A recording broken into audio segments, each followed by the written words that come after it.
Genesis 44. A silver cup in a sack.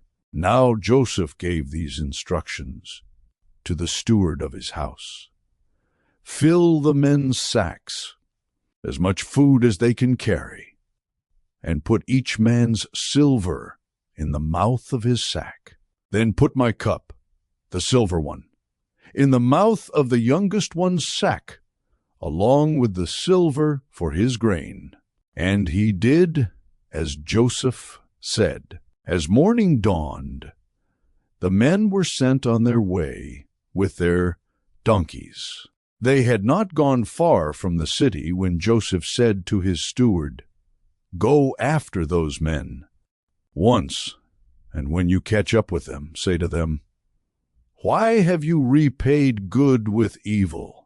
Isn't this the cup my master drinks from and also uses for divination? This a wicked thing you have done.'"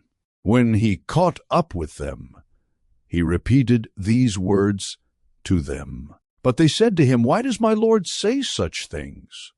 Far be it from your servants to do anything like that. We even brought back to you from the land of Canaan the silver we found inside the mouths of our sacks. So why would we steal silver or gold from your master's house? If any of your servants is found to have it, he will die, and the rest of us will become my lord's slaves." "Very well, then," he said, "let it be as you say. Whoever is found to have it will become my slave. The rest of you will be free from blame." Each of them quickly lowered his sack to the ground and opened it. Then the steward proceeded to search, beginning with the oldest and ending with the youngest. And the cup was found in Benjamin's sack. At this, they tore their clothes. Then they all loaded their donkeys and returned to the city. Joseph was still in the house when Judah and his brothers came in, and they threw themselves to the ground before him. Joseph said to them, "What is this you have done? Don't you know that a man like me can find things out by divination? What can we say to my lord?" Judah replied, "What can we say? How can we prove our innocence? God has uncovered your servant's guilt. We are now my lord's slaves, we ourselves, and the one who was found to have the cup." But Joseph said, "Far be it from me to do such a thing. Only the man who was found to have the cup will become my slave.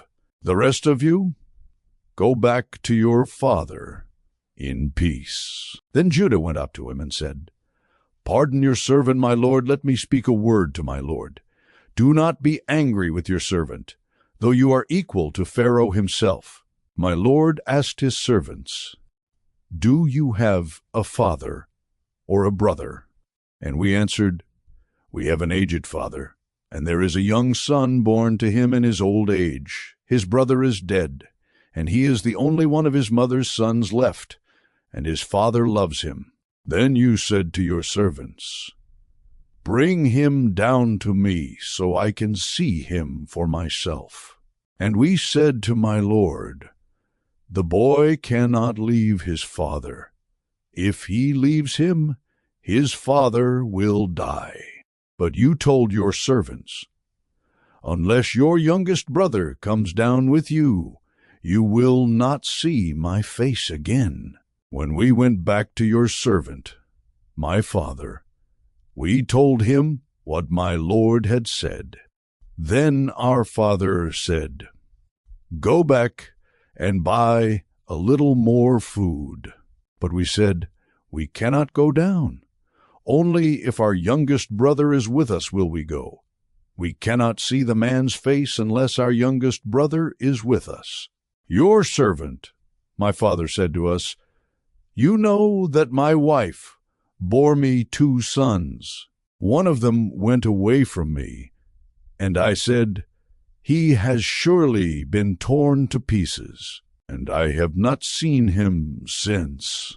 If you take this one from me too, and harm comes to him, you will bring my gray head down to the grave in misery. So now, if the boy is not with us when I go back to your servant my father, and if my father, whose life is closely bound up with the boy's life, sees that the boy isn't there, he will die. Your servants will bring the gray head of our father down to the grave in sorrow. Your servant guaranteed the boy's safety to my father. I said, if I do not bring him back to you, I will bear the blame before you, my father, all my life. Now then, please let your servant remain here as my lord's slave in place of the boy, and let the boy return with his brothers. How can I go back to my father if the boy is not with me? No, do not let me see the misery that would come on my father.